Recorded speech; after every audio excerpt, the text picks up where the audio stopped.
सबसे पहले बुलेटिन का आगाज करते हैं एक बड़ी जानकारी मुजफ्फरनगर से, जहां पर पुलिस ने एटीएम फ्रॉड गैंग का किया है पर्दाफाश। मुठभेड़ के बाद पुलिस ने गिरोह के 3 बदमाशों को गिरफ्तार कर लिया है। एक बदमाश पैर में गोली लगने से घायल भी हुआ है। आपकी जानकारी के लिए बता दें कि ये गैंग कई राज्यों में सक्रिय था। एटीएम कार्ड बदलकर खातों से रुपए ये निकाल लिया करते थे। कोतवाली नगर थाना पुलिस ने एक पीड़ित की शिकायत पर कार्रवाई करते हुए इस गैंग का भंडाफोड़ किया है। पानीपत खटीमा मार्ग पर पुलिस और बदमाशों के बीच मुठभेड़ हुई है। आरोपियों के पास से 63 एटीएम कार्ड बरामद कर लिए गए हैं। पुलिस के मुताबिक ये गैंग 100 से ज्यादा वारदातों को अंजाम दे चुका है।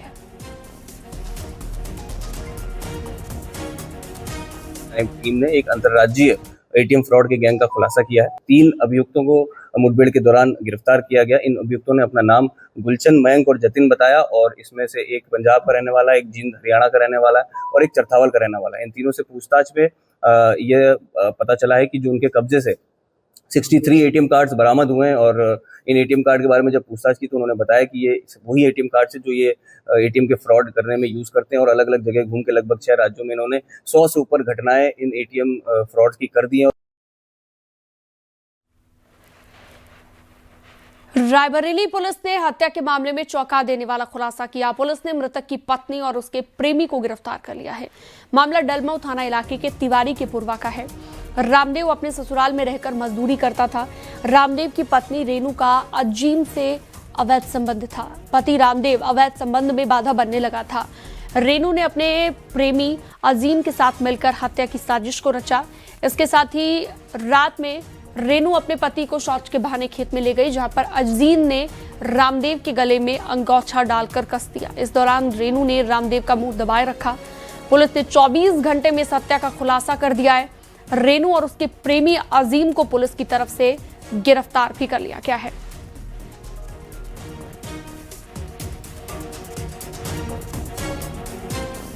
हुई शव को कब्जे में लेकर पंचायतनामा की कार्रवाई के उपरांत पोस्टमार्टम हेतु भेज दिया गया। पोस्टमार्टम रिपोर्ट व तहरीर के आधार पर थाना डलमऊ पर मुकदमा अपराध संख्या 99/2026 धारा 103(1) BNS के तहत अभियोग पंजीकृत किया गया। उक्त अभियोग की विवेचना के अनुक्रम में घटना कारित करने में संलिप्त मृतक रामदेव की पत्नी व अभियुक्त अजीम पुत्र बकरीदी निवासी कपूरपुर थाना नसीराबाद जनपद रायबरेली को तत्काल 24 घंटे के अंदर घटना का सफल अनावरण करते हुए दिनांक 14/5/2026 को गिरफ्तार कर लिया गया। बुलंदशहर की सिकंदराबाद कोतवाली पुलिस महज 72 घंटे के भीतर हत्या की घटना का उसने खुलासा कर दिया है। पुलिस ने आरोपी पिता और बेटे को गिरफ्तार भी कर लिया है। रवित हत्याकांड को अवैध संबंधों के शक में अंजाम दिया गया। मुजफ्फरनगर का रहने वाला रवित कश्यप यूपी PCL में ठेकेदार था। सिकंदराबाद के शेरपुर गांव में उसका शमशान घाट के पास संदिग्ध हालत में मिला था शव। हर जांच के बाद ये खुलासा हुआ था कि रवित कश्यप पर रवि भाटी को अपनी पत्नी से अवैध संबंध का शक था। रवि भाटी ने अपने बेटे निखिल के साथ मिलकर रवित की हत्या की साजिश को रचा। डंडों से हमला कर रवित की हत्या कर दी गई और शव को शमशान घाट के पास फेंक दिया गया।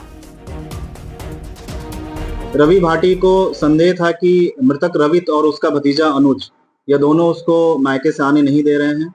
इन्हीं सब बातों से क्षुब्ध होकर के रवि भाटी और उसके लड़के निखिल ने रवित की हत्या कर दी। गिरफ्तार अभियुक्त को जेल भेजा जा रहा है और इसमें जो वांछित है निखिल है उसकी गिरफ्तारी के लिए टीमें गठित की गई हैं और गठित टीमें उसकी गिरफ्तारी का प्रयास कर रही हैं। शीघ्र ही गिरफ्तारी करके उसको भी जेल भेजा जाएगा। बागपत पुलिस ने अवैध हथियार बनाने वाली फैक्ट्री का भंडाफोड़ किया है। पुलिस ने 3 आरोपियों को कर लिया है गिरफ्तार। मौके से 30 तैयार तमंचे, भारी तादाद में अधबने हथियार और हथियार बनाने के सामान बरामद किए। बड़ौद कोतवाली पुलिस और स्वात टीम ने ये कार्रवाई की है। नहर की पटरी के पास एक खंडहर में अवैध हथियार बनाने की फैक्ट्री चलाई जा रही थी। पुलिस इस बात की जांच में जुटी है कि आखिर ये हथियार कहां पर सप्लाई किए जा रहे थे और इस नेटवर्क में कौन कौन लोग जुड़े हुए हैं।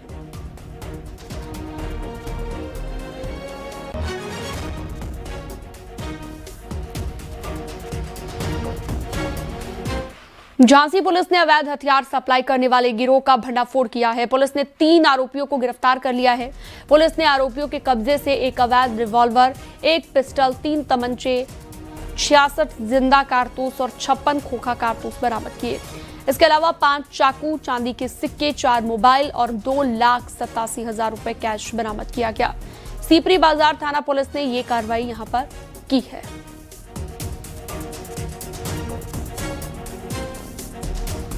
तीन व्यक्ति क्षेत्र में भारी मात्रा में ऑटोमेटिक, सेमी ऑटोमेटिक असलहों का अवैध रूप से रखते हुए व्यापार करते हैं।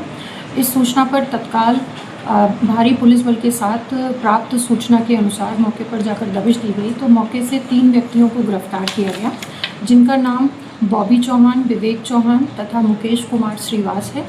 उक्त तीनों व्यक्तियों से पूछताछ से ज्ञात हुआ कि उक्त तीनों व्यक्ति काफ़ी लंबे समय से अवैध असलहों की खरीद फरोख्त में शामिल थे तथा इस काम को तीनों व्यक्ति साथ में करते हुए लंबे समय से अवैध धन संपत्ति को अर्जित कर रहे थे। बुलंदशहर के कंकोड कस्बे में हुए बवाल के मामले को लेकर एक बड़ी कार्रवाई हुई है। पुलिस ने मुख्य आरोपी असलम कुरैशी पर एनएसए के तहत कार्रवाई की। आरोपी असलम कुरैशी पूर्व में ककोड़ नगर पंचायत से बीएसपी के चेयरमैन पद का उम्मीदवार भी रह चुका है। दरअसल 24 अप्रैल को ककोड़ कस्बे में 2 पक्षों में पथराव हुआ, फायरिंग हुई थी। ककोड़ पुलिस दोनों पक्षों के करीब 20 आरोपियों को गिरफ्तार भी कर चुकी है। पुलिस ने अब मुख्य आरोपी असलम कुरैशी के खिलाफ एनएसए की कार्रवाई की है। सूत्रों के मुताबिक इस मामले में एक और आरोपी पर भी एनएसए लगाने की तैयारी की जा रही है।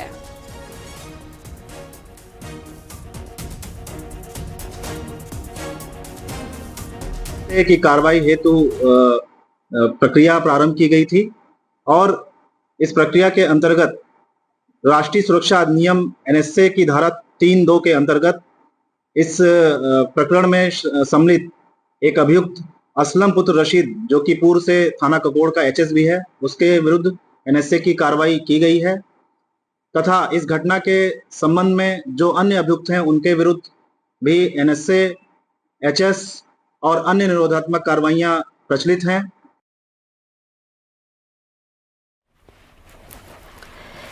झांसी में आवारा कुत्ते ने 2 साल के बच्चे पर हमला कर दिया। बच्चा घर के बाहर खेल रहा था, तभी कुत्तों ने झपट कर उसे गंभीर रूप से घायल कर दिया। परिजन तुरंत बच्चे को बउआ सागर सामुदायिक स्वास्थ्य केंद्र में लेकर पहुंचे और जहां पर उसका प्राथमिक इलाज किया गया। वहां पर परिजनों की सूझबूझ और बच्चे की चीख से एक बड़ी घटना टल गई। ये पूरी घटना वहां पर लगे सीसीटीवी में रिकॉर्ड हो गई है। मोहल्ले वासियों ने नगर पालिका प्रशासन से आवारा कुत्तों को पकड़ने की मांग की है। बरुआ सागर थाना क्षेत्र के मोहल्ला नई बस्ती की ये घटना है।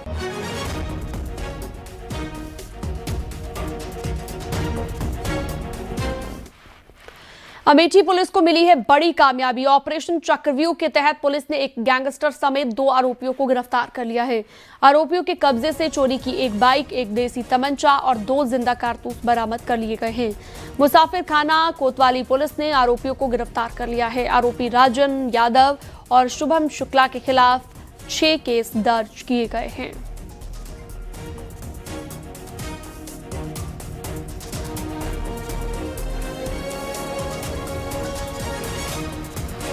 वाराणसी में दाल मंडी सड़क चौड़ीकरण योजना की जद में आ रखी 6 मस्जिदों को लेकर पीडब्ल्यूडी विभाग ने एक बड़ा ऑफर दिया है। मस्जिद प्रबंधन को प्रशासन की ओर से ऑफर दिया गया है कि आप जमीन बता दीजिए, मस्जिद हम बनवा देंगे, क्योंकि सड़क चौड़ीकरण के लिए मस्जिदों को ध्वस्त करना जरूरी है। फिलहाल मस्जिद प्रबंधन ने फैसला लेने के लिए 2 दिन का वक्त मांगा है, जो 2 दिन के बाद इस पर फैसला किया जाएगा। माना जा रहा है कि प्रशासन के प्रस्ताव पर मस्जिद प्रबंधन ने हामी भर सकता है।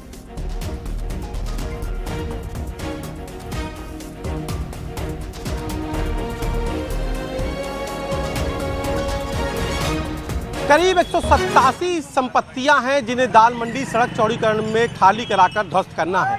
अब तक 110 से ज़्यादा संपत्तियों को खाली कराकर उनको जमींदोज करने का काम लगातार जारी है और करीब 70 प्रॉपर्टी अभी बाकी है। इन 70 प्रॉपर्टी में भी 6 मस्जिद हैं। एक मस्जिद जो सबसे बड़ी है उसके सामने इस वक्त मैं मौजूद हूँ, नई सड़क की तरफ। ये देखिए लंगड़ा हाफिज मस्जिद है और ये दाल मंडी की गली है। फिलहाल यहाँ पर आप ये देखिए ध्वस्तीकरण का जो काम है वो जारी है। अब प्रशासन ने मस्जिदों के लिए एक प्रस्ताव तैयार किया है और जितनी मस्जिद कमेटियां हैं उनके साथ ये बातचीत हो रही है और 1 से 2 दिन में इस प्रस्ताव पर मुहर लगने की संभावना जताई जा रही है। प्रस्ताव ये है कि जो जितनी भी मस्जिद हैं उनको शिफ्ट किया जाएगा। प्रशासन ने ये ऑफ़र दिया है कि मस्जिद के लिए कहीं पर जगह ढूंढ लीजिए, प्रशासन वहां पर मस्जिद बनवा देगा, क्योंकि सड़क चौड़ीकरण के लिए मस्जिद को खाली ही करना होगा। तो ऐसे में जो 6 बड़ी मस्जिद है, जिनमें से एक मस्जिद ये लंगड़ा हाफिज है जो सबसे बड़ी मस्जिद है, इसको भी खाली करके यहाँ पर भी ध्वस्तीकरण होना है। बीजेपी नेता और जिला पंचायत अध्यक्ष प्रतिनिधि शिव कुमार गुप्ता का सदरपुर थाने के कोतवाल के साथ बहस का एक वीडियो वायरल हो रहा है। बीजेपी नेता शिव कुमार गुप्ता थाने में मारपीट का मुकदमा लिखवाने के लिए अपने समर्थकों के साथ पहुंचे थे। बीजेपी नेता और कोतवाल मुकेश वर्मा में बातचीत का वीडियो बनाने को लेकर बात बिगड़ गई। इस पर बीजेपी नेता ने कोतवाल पर खादी का रोब जमाने की कोशिश की। इस पर कोतवाल ने भी बीजेपी नेता को पाठ पढ़ाया और खाकी का रोब दिखाते हुए कहा कि जिस आधार पर आप जमीन पर कब्जा करना चाह रहे हैं, पुलिस कब्जा नहीं कराएगी। आप फर्जी 307 का मुकदमा लिखवाना चाहते हैं तो कौन लिखेगा। इस पर बीजेपी नेता शिव कुमार गुप्ता ने कहा कि जिस धारा में मुकदमा बनता है उसमें लिख दो। आप तब खोलोगे अपनी आँख, जब कोई मर जाएगा वहाँ तब आँख खोलोगे आप। हमारी आँख खुली है। कहाँ खुली आपकी है? ऐसे काम होता है? ऐसे काम होता है। योगी जी की सरकार है ये, ऐसे काम नहीं होता है। आराम से बात करिए। हम बिल्कुल आराम बात कर रहे हैं। हमने बहुत बार फोन किया आपको, आपने साफ कहा हमसे FIR नहीं लिखेंगे, कहा नहीं कहा हमसे। आप बार कह रहे हैं। कानपुर के किदवई नगर स्थित मदर टेरेसा स्कूल पर आरोप लगा है कि कक्षा 6 के छात्र को टीका लगाने पर पीटा गया। इस बात को लेकर ABVP के कार्यकर्ताओं ने स्कूल के बाहर की है जमकर नारेबाजी। प्रिंसिपल के बाहर न आने पर कार्यकर्ता भड़क गए। मौके पर पहुंची पुलिस ने ABVP के कार्यकर्ताओं की झड़प हो गई है। सड़क पर नारेबाजी कर रहे छात्रों को जब पुलिस हटाने लगी तो पुलिस के खिलाफ नारेबाजी की गई। जौनपुर के सरोखनपुर कस्बे में एक छात्र के साथ मारपीट की गई। यह घटना बदलापुर थाना इलाके की है। छात्र कोचिंग से घर लौट रहा था। रास्ते में कुछ लड़कों ने उस पर हमला कर दिया और मारपीट भी कर दी। मौके से फरार हो गए। मारपीट का वीडियो CCTV में रिकॉर्ड हो गया है। वीडियो सोशल मीडिया पर वायरल हो रहा है। पीड़ित छात्र की तहरीर पर पुलिस घटना की जांच में जुटी हुई है।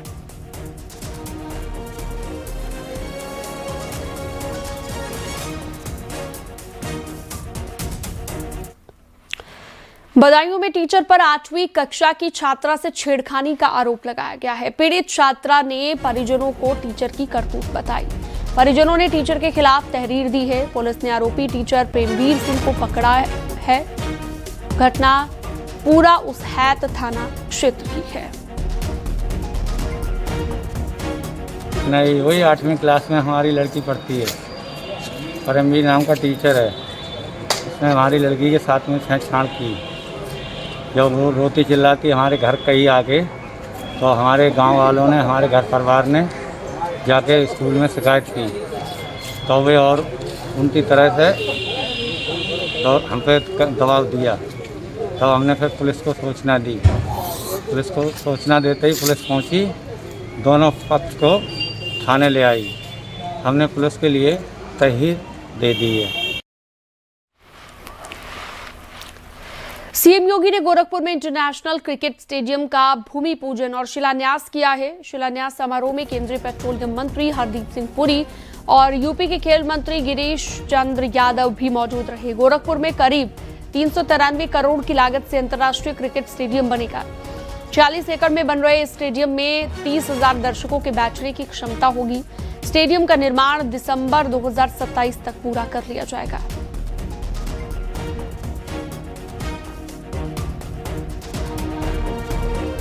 पूरा देश और पूरी दुनिया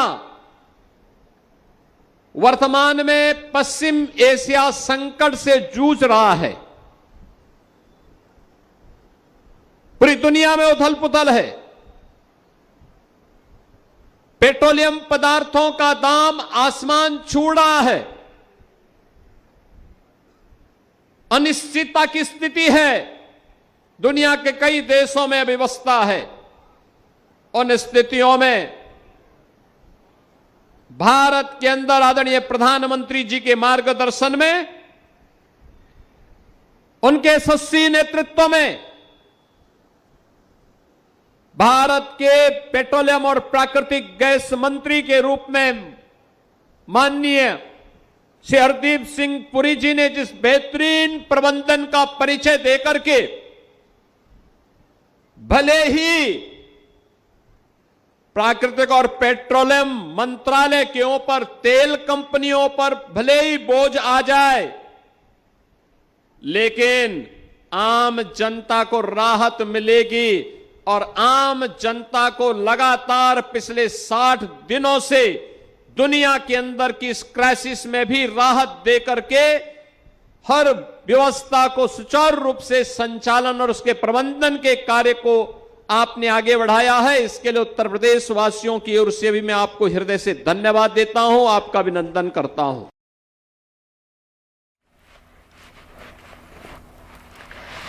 योगी सरकार ने यूपी में आयुष्मान योजना में सरकार की ओर से तय मानक पूरा नहीं करने वाले 200 अस्पतालों पर की है बड़ी कार्रवाई। आयुष्मान योजना में फर्जीवाड़े पर 200 अस्पताल ब्लैकलिस्ट किए गए हैं और 100 अस्पताल योजना से सस्पेंड किए गए हैं और 100 अस्पतालों का भुगतान रोका गया है।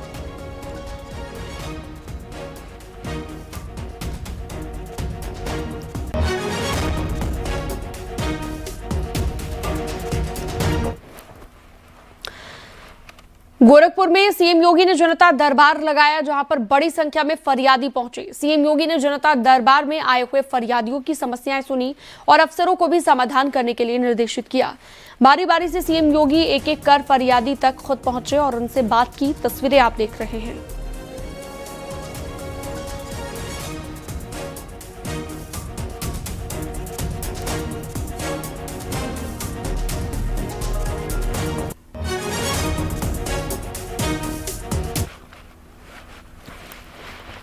यूपी के डिप्टी सीएम केशव प्रसाद मौर्य ने भोजशाला के फैसले को लेकर एक बड़ा बयान दिया। उन्होंने कहा कि काशी हो या हरिहर मंदिर हो, ये हिंदुओं की आस्था का केंद्र है, कोई जमीन का टुकड़ा नहीं है। इसलिए मुस्लिमों को इन पर दावा छोड़कर भाईचारे को बढ़ावा देना चाहिए। हिंदुओं का था, बलात् उस पर कब्जा कर लिया गया। चाहे अयोध्या का स्थान हो, चाहे मथुरा का स्थान हो, चाहे काशी विश्वनाथ का हो, चाहे भोजशाला का हो, चाहे भगवान सोमनाथ का मंदिर हो, ऐसे चाहे हरिहर भगवान का मंदिर हो, ऐसे तमाम स्थान हैं जो मुस्लिम समाज भी जानता है कि इन मंदिरों को तोड़ करके वहाँ ढांचा खड़ा किया गया है। तो मैं उनसे सबसे यही अपील करूंगा, जो हिंदुओं के आस्था के केंद्र हैं वो भूमि का टुकड़ा नहीं है, आस्था से जुड़ा हुआ मामला है। उस पर अगर दावा छोड़ेंगे तो हिंदू और मुस्लिम जो भाईचारा है, एकता है, उसको बल मिलेगा। और अगर वो कानूनी लड़ाई लड़ेंगे तो जीत तो सदा सत्य की होती है, सत्य में जयते। कांग्रेस नेता राहुल गांधी का मोदी सरकार पर निशाना। नीट पेपर लीक पर सरकार पर निशाना साधा गया है। राहुल गांधी ने शिक्षा मंत्री धर्मेंद्र प्रधान से इस्तीफे की मांग की है। राहुल गांधी ने कहा, नीट के 22 लाख बच्चों के साथ धोखा हुआ, उस पर मोदी जी एक शब्द भी नहीं बोल रहे हैं। धर्मेंद्र प्रधान जी को अभी हटाइए या फिर जवाबदेही खुद लीजिए। में 2 साल 22 लाख स्टूडेंट्स ने काम किया, दिन रात काम किया, उनकी मेहनत बर्बाद हो गई। पूरा देश जानता है कि एग्जाम से 2 दिन पहले व्हाट्सएप पे नीट का पेपर बांटा जा रहा था, डिस्ट्रीब्यूट किया जा रहा था। धर्मेंद्र प्रधान जी हिंदुस्तान के एजुकेशन मिनिस्टर कहते हैं कि मेरा कुछ लेना देना नहीं।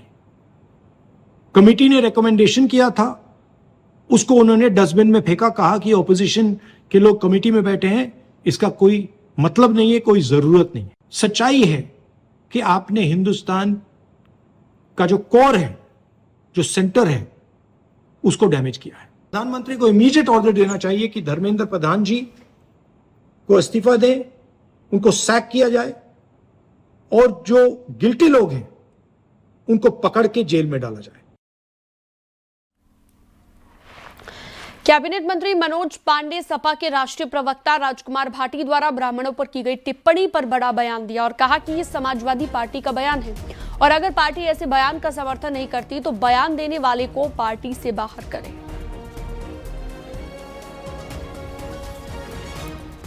उनका इसलिए कह रहे हैं कि समाजवादी पार्टी का बयान ये आया, ब्राह्मण और वेश्या एक समान। अब किस रूप में इसे देखेंगे? आप 3 दिन पहले कुछ कह रहे हैं और 3 दिन बाद आपकी पार्टी कह रही है कि ब्राह्मण और वेश्या।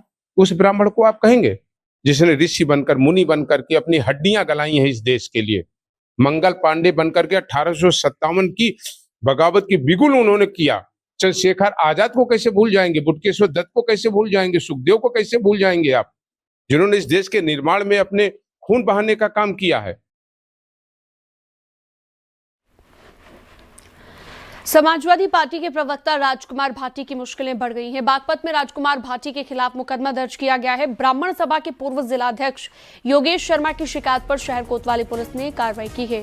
भड़काऊ बयान देने और धार्मिक भावनाओं को आहत करने का आरोप है। पुलिस मामले की जांच पड़ताल में जुटी हुई है। समाजवादी पार्टी का राष्ट्रीय प्रवक्ता राजकुमार भाटी जो बताता है, हम तो नहीं जानते, हम तो सोशल मीडिया पर देख रहे हैं, उसने ब्राह्मणों को वैश्य से भी नीचे खराब बताया है। तो इसका ब्राह्मण समाज बहुत रोष में है, बहुत बुरा। मजबूरी में आकर हमने कानूनी कार्रवाई करी है, क्योंकि आपस में दो बिरादरी ना टकराए। तो हमने कानूनी लड़ाई लड़ने को तैयार हैं। और हम आगे भी ये कह रहे हैं, अगर राजकुमार भाटी व्यक्तिगत ब्राह्मण समाज से लड़ना चाहता हो या कुछ भी करना चाहता हो तो हम समाज से लड़ने को तैयार हैं। और इसी बीच एक बड़ी खबर, रामपुर से आजम खान को और सजा हो गई है। 2 साल की सजा सुनाई गई है। एमपी एमएलए कोर्ट की तरफ से 20,000 रुपए जुर्माना भी लगाया गया है। विवादित बयान मामले को लेकर आजम खान को यह सजा सुनाई गई है। 2019 लोकसभा चुनाव प्रचार के दौरान एक विवादित बयान दिया था आजम खान ने। अफसरों के खिलाफ ये विवादित बयान था और इस मामले को लेकर अब 2 साल की सजा एमपी एमएलए कोर्ट ने सुनाई है। आपको बता दें, आजम खान पहले से ही जेल में बंद है। जिस मामले में सज़ा हुई है, ये अपने आप में एक देश के लिए नज़ीर है और कम से कम उन नेताओं के लिए जो नेता चंद जनता की तालियों को सुनने के लिए इस तरीके की भाषा का उपयोग करते हैं। और उसी तरीके का जो ये वाक़या था, आज ऐतिहासिक फैसला है। मुझे पूर्ण विश्वास था कोर्ट पर। आगे आने वाले समय में मुझे पूरी उम्मीद है कि और जो फैसले हैं उसमें भी सत्य की ही जीत हो। सहारनपुर नगर विधायक राजीव गुंबर शनिवार को इलेक्ट्रिक स्कूटर पर पूरे शहर में घूमते नजर आए। अपने सुरक्षा कर्मियों के साथ कई कार्यक्रमों में शामिल हुए। उन्होंने जनता को पेट्रोल डीजल की खपत को कम करने के लिए संदेश दिया। विधायक ने कहा कि प्रधानमंत्री नरेंद्र मोदी की अपील से प्रेरित होकर उन्होंने संकल्प लिया है कि जहां तक संभव होगा दोपहिया या फिर सार्वजनिक परिवहन का इस्तेमाल करेंगे। 3 दिन पहले उन्होंने सोशल मीडिया पर इस संकल्प को साझा भी किया था। प्रयागराज के यमुनानगर जोन में बड़ा हादसा हो गया है। टोंस नदी में नहाते हुए 4 युवक डूब गए हैं। डूबने से 3 युवकों की मौत हो गई है। एक युवक को सकुशल बचा लिया गया है। बड़ी खबर इस वक्त आपको दे रहे हैं। प्रयागराज से चारों युवक बलुआ गांव स्थित टोंस नदी में स्नान के लिए गए थे और नदी में नहाने के लिए जैसे ही उतरे तो 4 युवक अचानक से गहरे पानी में चले गए। घाट पर अफरा तफरी मच गई। शोर सुनकर आसपास मौजूद मछुआरे पहुंचे और बीच बचाव किया गया।